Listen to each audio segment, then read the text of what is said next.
Bienvenue chez Basilic, le podcast pour changer de regard et imaginer ensemble un futur désirable. Je suis Jeanne, votre hôte, et chaque semaine, je tends le micro à celles et ceux qui façonnent le monde de demain. Je vous souhaite la bienvenue et j'espère que vous vous sentirez bien chez Basilic.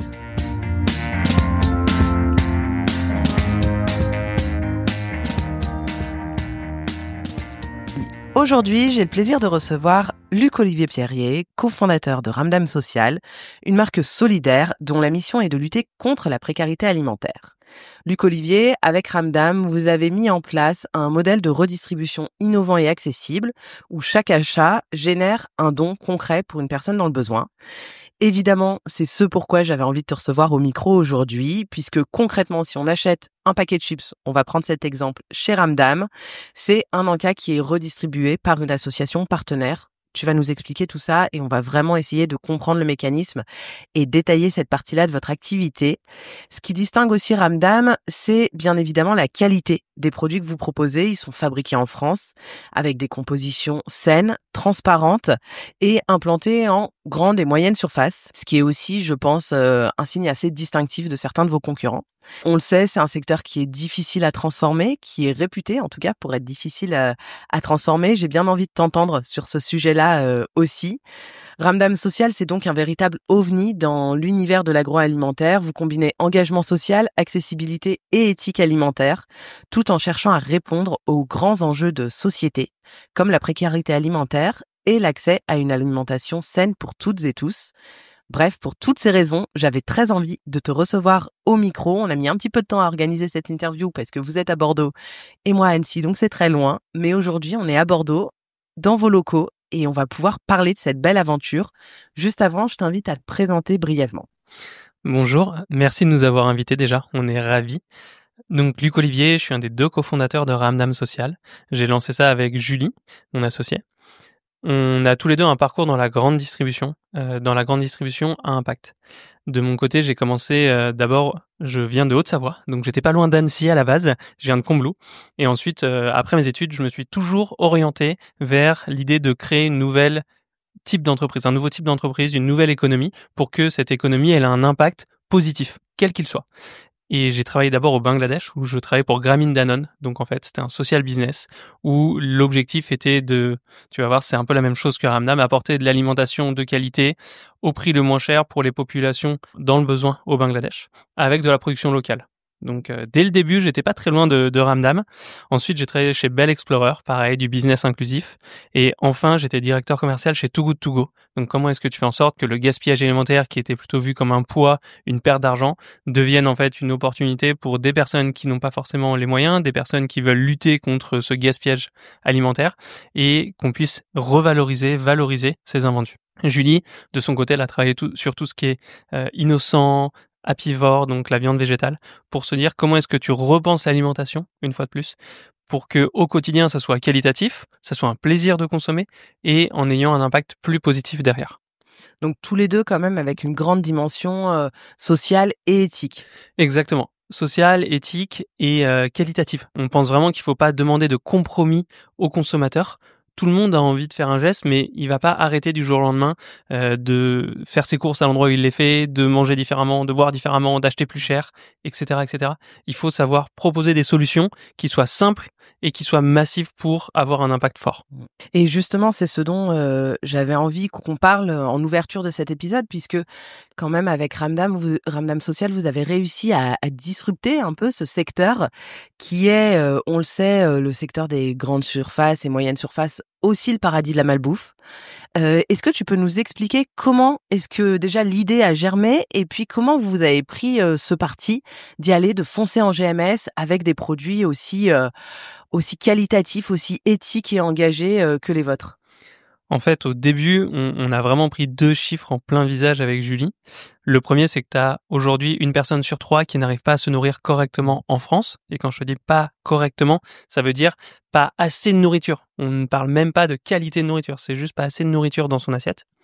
Et le deuxième chiffre, c'est que tu as 67% des Français qui disent vouloir lutter contre ces grandes formes de précarité, précarité alimentaire, précarité menstruelle. Et du coup, en fait, face à ces deux chiffres qui sont à la fois très prometteurs et à la fois très catastrophiques, on s'est dit, mais comment est-ce qu'on peut trouver une solution qui donne l'opportunité à tout le monde de faire ses courses pour soi, tout en aidant les autres? De là, on s'est dit qu'il fallait juste rentrer dans les courses du quotidien, parce que nous, c'est ce qu'on sait faire, c'est ce que on pense qu'il y a le plus de potentiel pour que tout le monde le fasse au quotidien, sans changer sa vie. Donc on a fait des très bons produits du quotidien. On n'a pas essayé d'inventer la nouvelle référence de chips avec du yuzu, des algues et de la confiture. On fait des bonnes chips de pommes de terre, par exemple. Et à chaque fois qu'on vend un produit, on va aider quelqu'un, sans payer plus cher pour le consommateur, sans acheter un produit qui est pas qualitatif pour le consommateur. Tu vas nous expliquer justement ce cheminement. Je comprends que pour les consommateurs et consommatrices, l'idée c'est d'aller en magasin et si devant eux il y a 10 références de chips, d'aller choisir la chips, le paquet de chips qui va permettre de redistribuer un repas ou d'avoir une action concrète.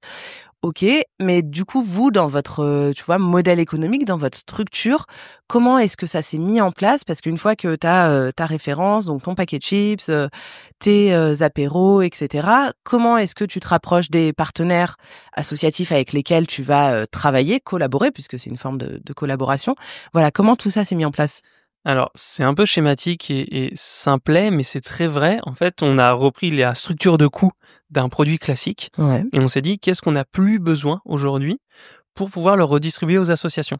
Et entre autres, nous, on pense que ça ne sert à rien de toujours réinventer le nouveau produit, réinventer la nouvelle saveur, réinventer la nouvelle unité de besoin. On allait faire des très bonnes chips de pommes de terre. On allait faire des très bons sablés au comté. On allait faire des très bons cookies au chocolat. Et de là, en fait, tu t'enlèves toute la partie recherche et développement. Parce qu'on n'a pas en tête de créer le nouveau produit qui, en fait, aujourd'hui, n'est pas demandé par qui que ce soit. Donc déjà, tu peux économiser une grosse partie. Deuxième partie, c'est faire de la production locale.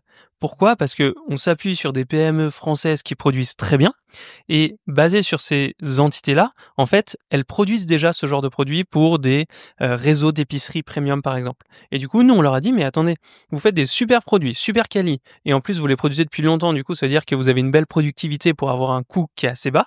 Donc à la fin de votre production, vous enlevez votre bobine de packaging et vous mettez la nôtre. Pour eux, c'est gagnant-gagnant. Ils produisent plus et du coup, leur coût baisse. Pour nous, c'est gagnant-gagnant. On a une super référence qui, en plus, n'est pas trop chère comme lorsque tu lances un produit. En moyenne, quand tu lances une nouvelle innovation, ça te coûte beaucoup plus cher parce qu'il faut la tester, l'éprouver avant que ce soit à peu près à l'échelle pour que ça coûte moins cher. Donc ça, de la même manière, on a économisé. Et enfin, le fait juste de faire de la logistique d'un lieu de production en France pour des magasins en France, bah, tout simplement, tu as un impact Mmh. financier moindre, tu as aussi un impact écologique moindre. Et de là, en fait, on a réussi à économiser entre 7 et 12% du chiffre d'affaires de chaque produit. C'est ça qu'on donne aux associations pour cofinancer un repas à chaque fois qu'on vend un produit alimentaire. OK. Donc en fait, ce qui veut dire que dès qu'on achète, un produit, quel qu'il soit, alimentaire ou autre, il y a toujours une part, du coût de ce produit qui est réservée à de la R&D, à du développement pour de l'innovation et cetera? Exactement. C'est vraiment ce que toutes les grandes marques vont pas forcément expliquer, mais si un produit coûte cher, c'est parce qu'il a pris du temps à être développé, c'est parce qu'il a pris du temps à être testé, c'est parce que aussi ils vont en lancer 5 et peut-être il y en a un sur les 5 qui va fonctionner, mais du coup, il faut Mmh. couvrir les pertes des 4 autres. C'est là-dessus que nous, on a aucun frais parce que on lance des produits qui tournent déjà, qui sont déjà très bons et qui du coup sont déjà appréciés par les consommateurs.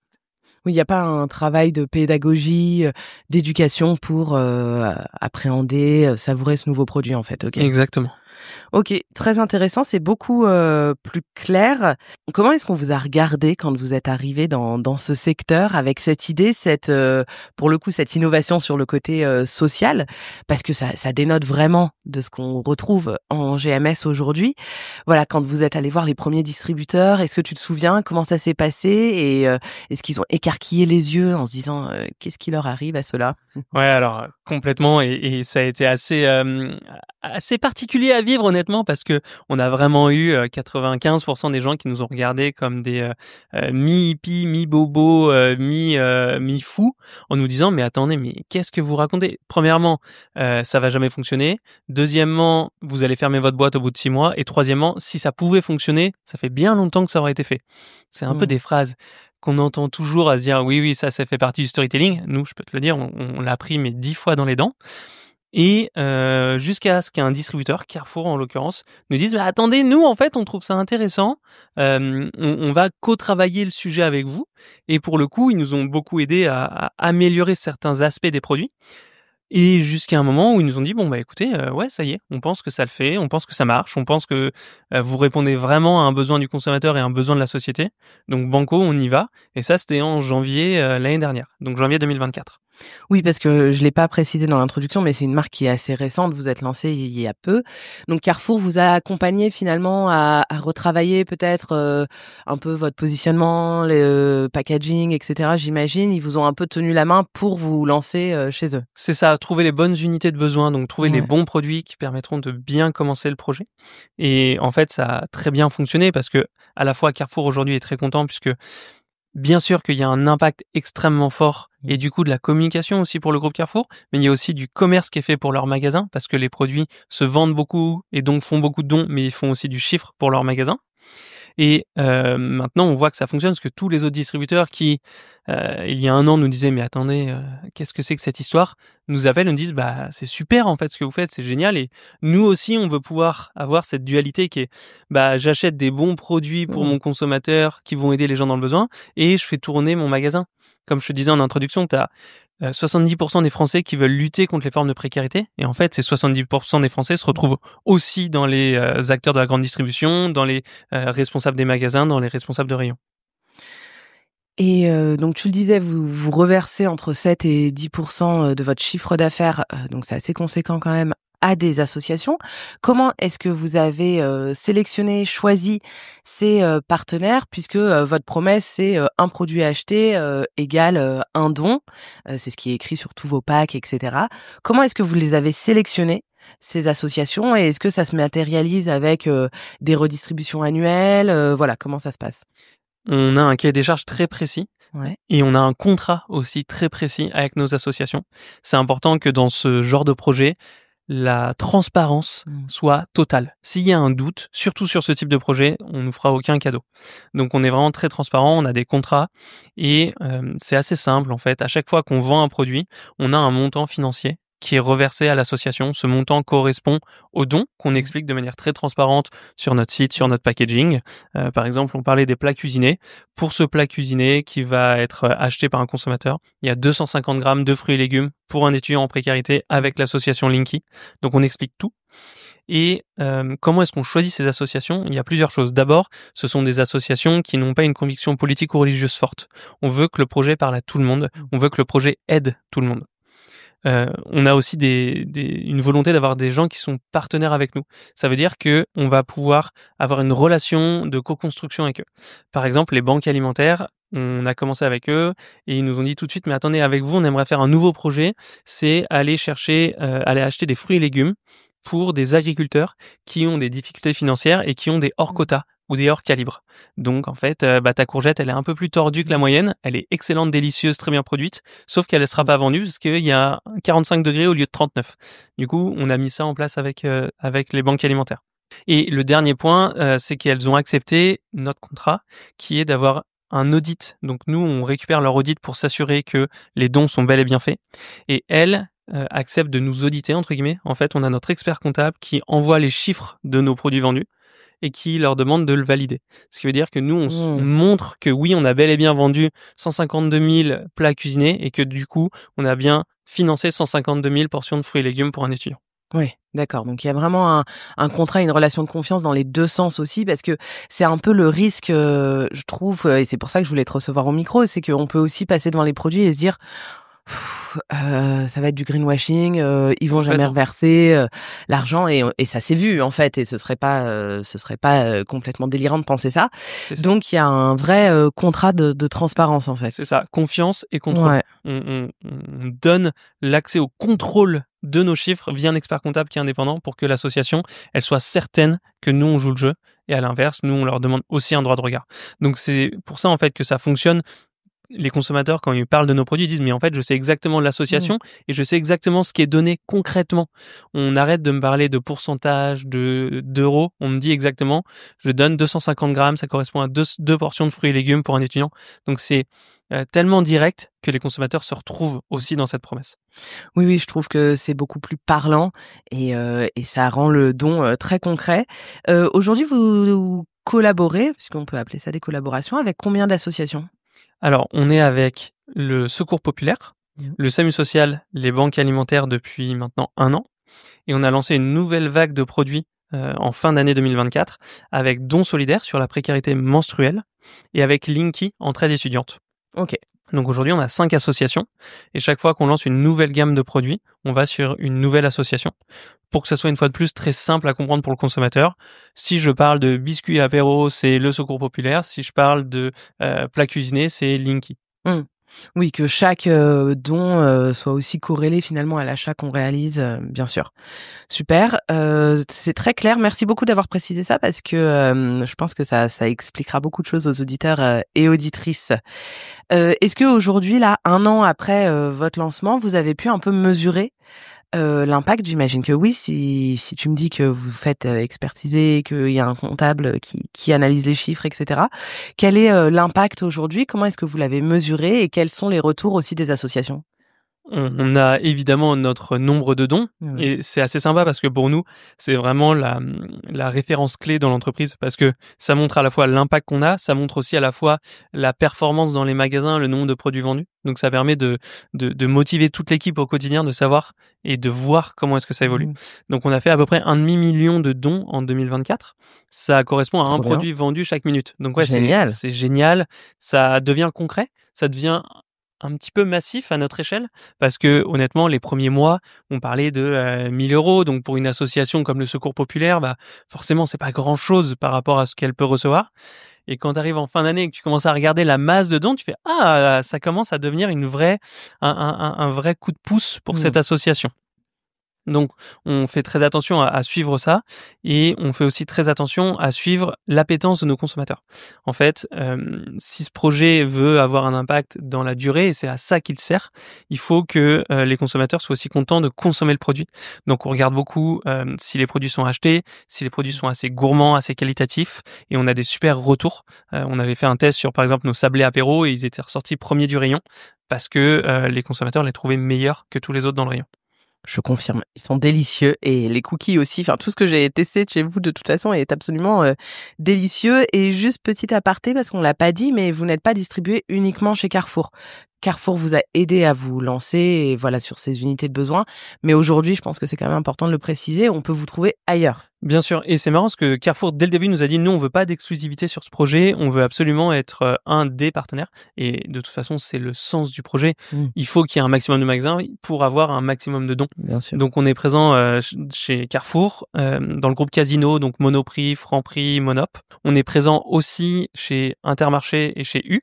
Et on est aussi présent dans d'autres types de magasins. On est dans les cinémas Pathé Gaumont, on est au Grand Rex à Paris dans le cinéma. On est aussi dans les magasins relais dans les gares. Et on a aussi un site e-commerce. Donc en fait, on se dit, il faut que le consommateur puisse nous trouver tout le temps.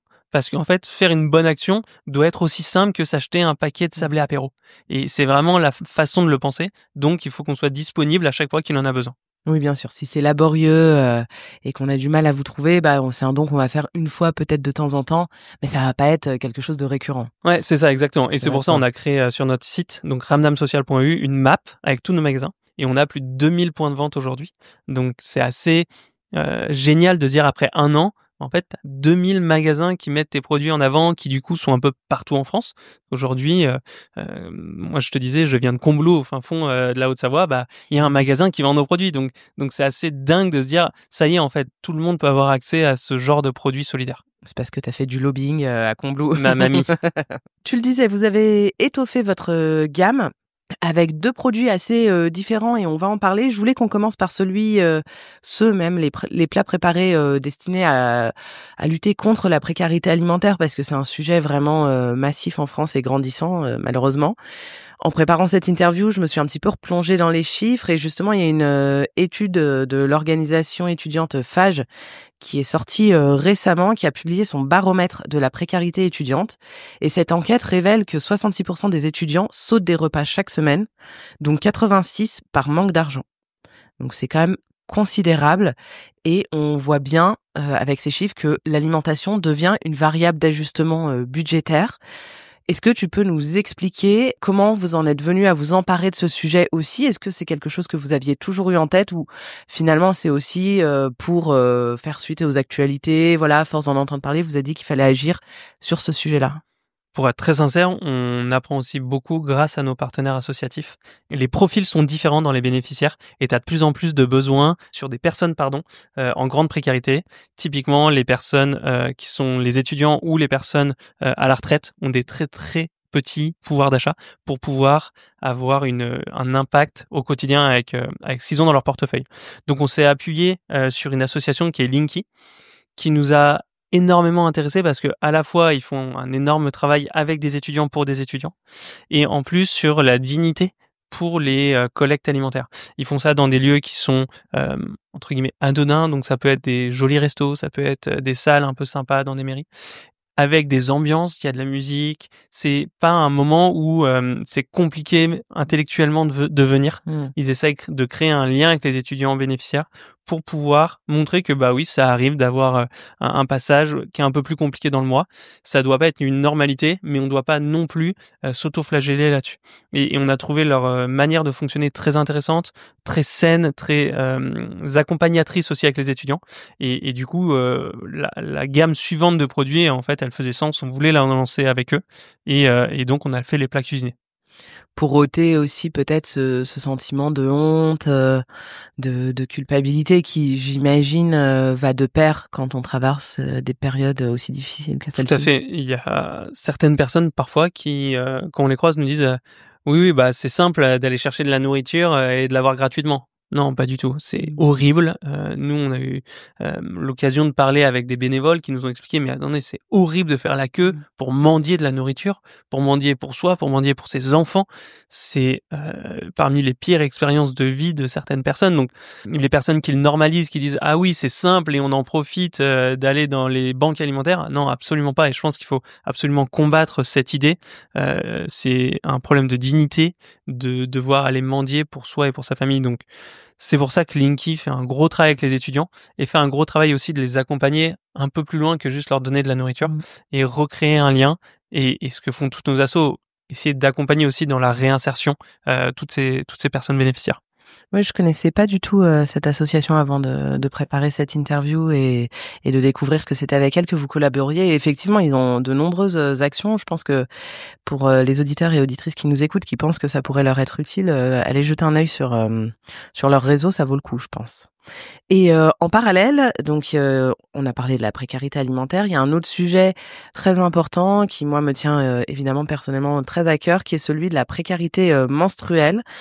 Et là, je voulais te partager une étude que tu connais sûrement parce qu'elle est un petit peu plus ancienne, mais menée par Règles élémentaires, donc une association assez connue quand on s'intéresse à la précarité menstruelle, qui explique qu'en 2021, il y avait 2 millions de femmes en France qui étaient en situation de précarité menstruelle.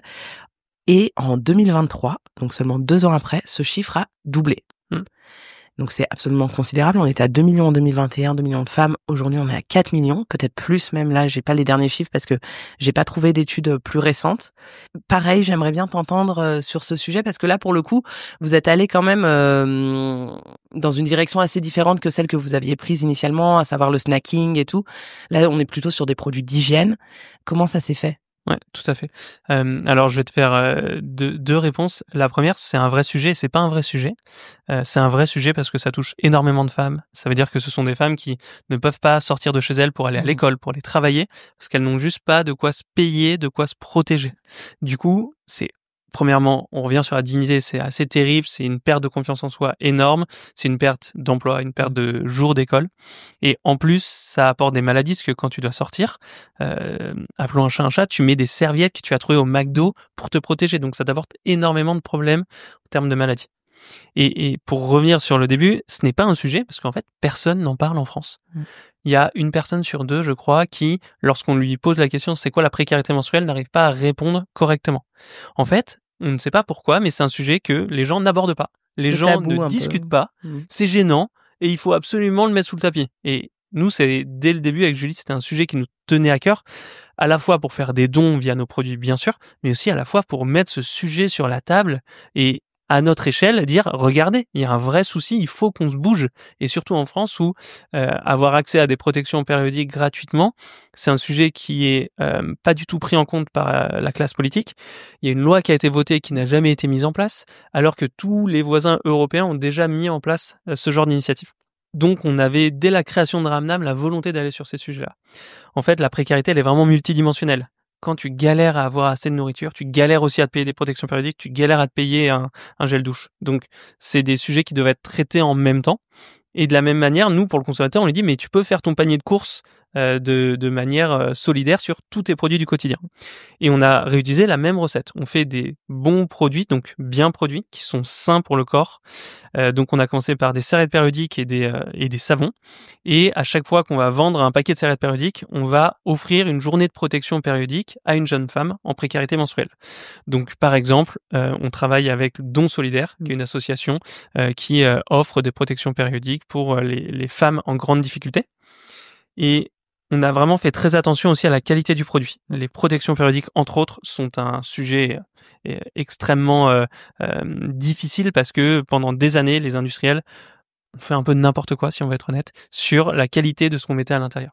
Donc nous, on a fait très attention à mettre un voile en coton bio qui est en relation avec le corps de la femme, à ne pas faire de blanchiment, à faire très attention à ce que la qualité intrinsèque du produit soit la plus saine possible. On produit en France. Et en plus de ça, c'est toujours ça qui fait un peu sauter au plafond nos distributeurs, on leur dit mais on va le vendre au même prix que le conventionnel, même s'il est bio, même s'il est solidaire.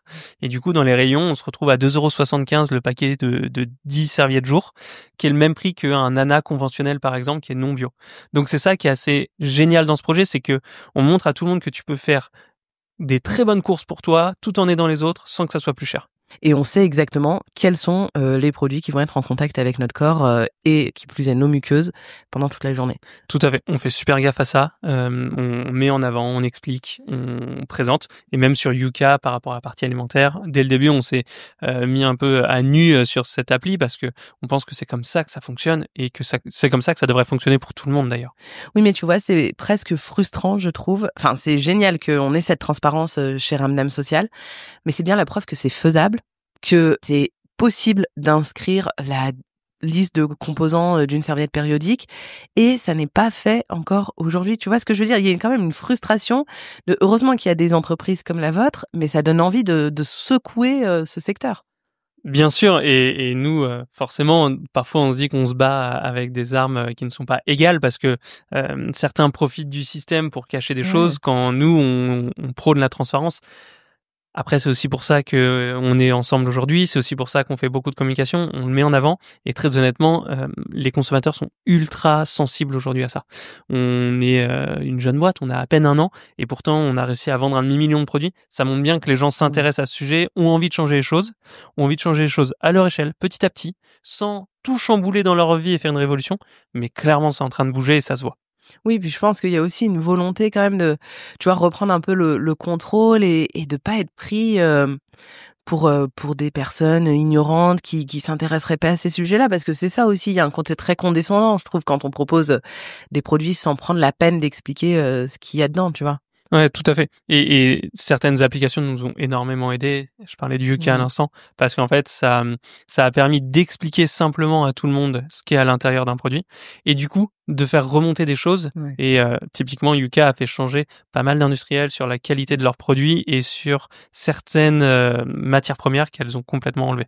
Moi, tu vois, j'espère qu'un jour, on arrivera à ce pourquoi le collectif En Vérité, par exemple, milite, à savoir que sur les packaging seront indiqués les aliments nocifs plutôt que de s'en défendre en disant sans nanana avec des listes d'exclusion à n'en plus finir. Exactement, l'origine de la matière première, les matières premières qui ne devraient pas être mises.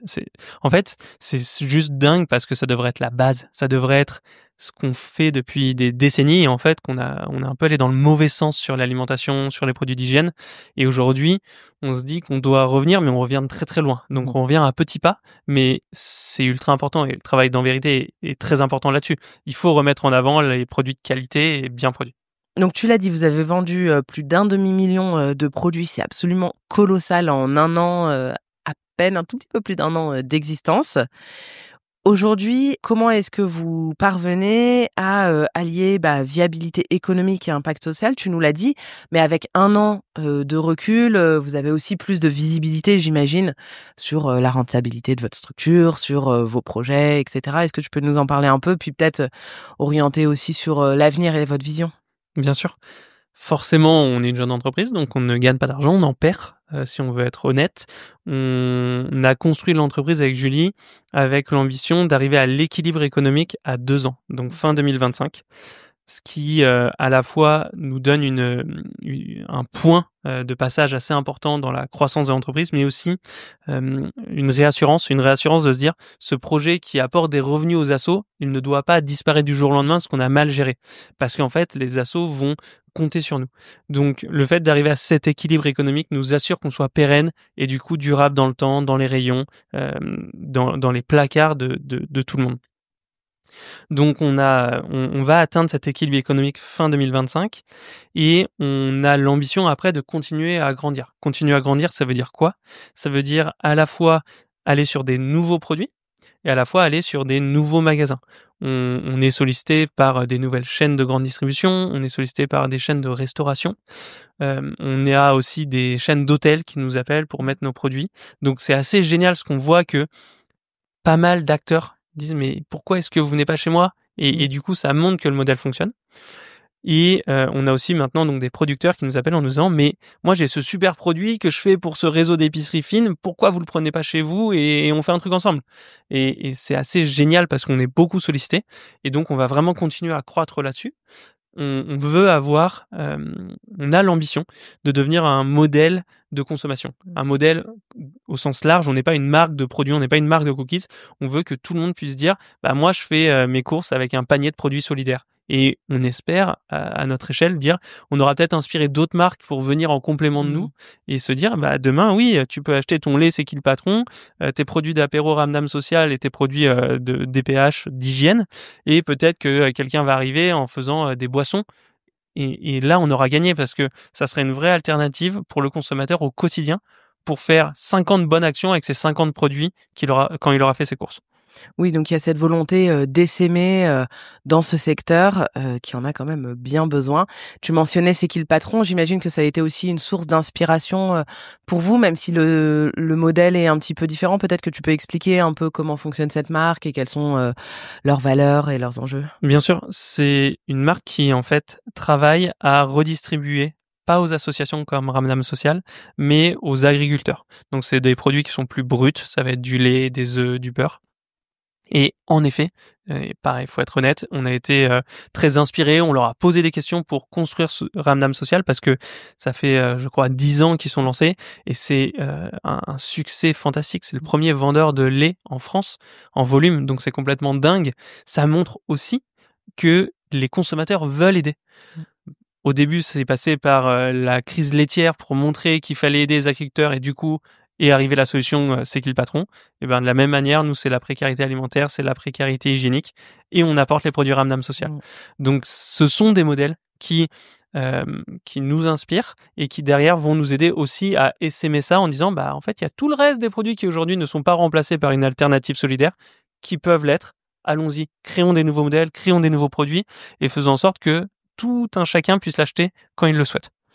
Et ce que tu disais, je rebondis sur la pérennité, de l'entreprise est très, important aussi puisque c'est vrai pour la marque C'est qui le patron, on la voit dans les rayons et on va aller attraper ce beurre ou ce pack de lait parce qu'on a l'habitude et que finalement c'est ancré aussi en nous. Donc vous, j'imagine qu'il y a cette, mission d'être visible le plus possible et le plus longtemps possible aussi pour que ça devienne le réflexe, versus, X paquet de chips. Bien sûr, et c'est ça aujourd'hui, notre plus grand challenge, c'est que on est une petite marque, encore peu connue, du coup, il faut se faire connaître. Il faut se faire connaître, il faut que les gens voient ce packaging, m'acheter c'est faire un don parce que il est reconnaissable, mais en fait, quand tu l'as jamais testé une fois, tu fais pas, ce coup d'essai.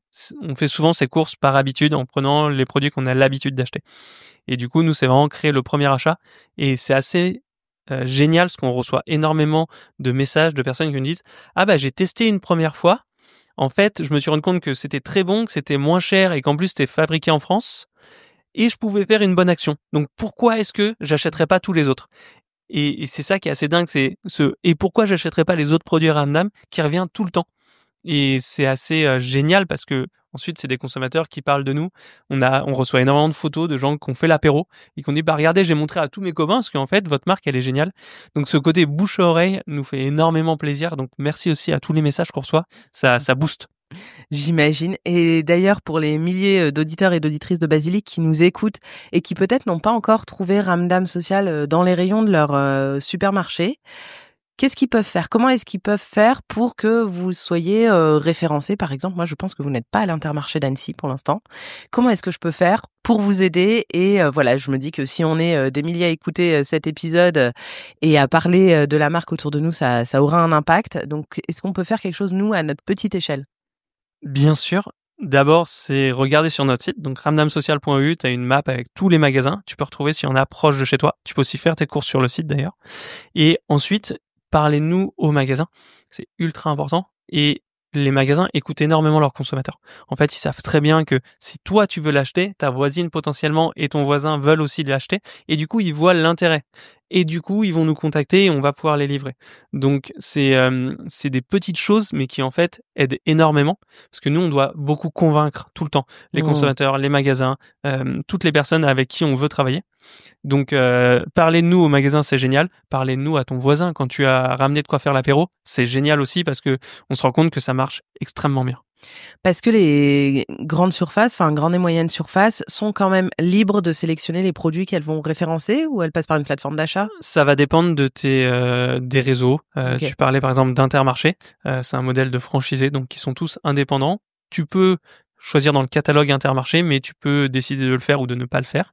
Tu as d'autres enseignes où pour le coup, tu as une décision centrale et ensuite tous les magasins doivent respecter l'assortiment, ça s'appelle donc les produits qui doivent être présents dans ce rayon. Ok, parfait. Et pour terminer, j'ai une petite question pas facile. Je sais déjà que ça va être difficile d'y répondre. Quel produit est-ce que tu conseilles à nos auditeurs et auditrices qu'il faudrait qu'ils testent en premier chez Ramdam Social? C'est horrible comme question. Forcément, je les aime tous. Je pense que ma préférence va au sablé apéro. On a des sablés apéro comté, parmesan, et en gros teasing, on en sort 2 nouvelles références en avril qui sont délicieuses. Et franchement, pour moi, c'est mon produit préféré. Parce que à la fois il a une histoire géniale, c'est un produit qui est bio, qui est fabriqué dans le sud-est de la France par une entreprise qui est géniale, qui fait de la réinsertion aussi professionnelle, et ils se sourcent autour de leur entreprise.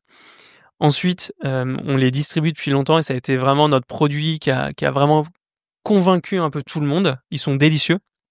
Et en plus, on adore parce que c'était les premiers sur nos packaging, t'as des personnages et c'était les premiers personnages qui ont été dessinés.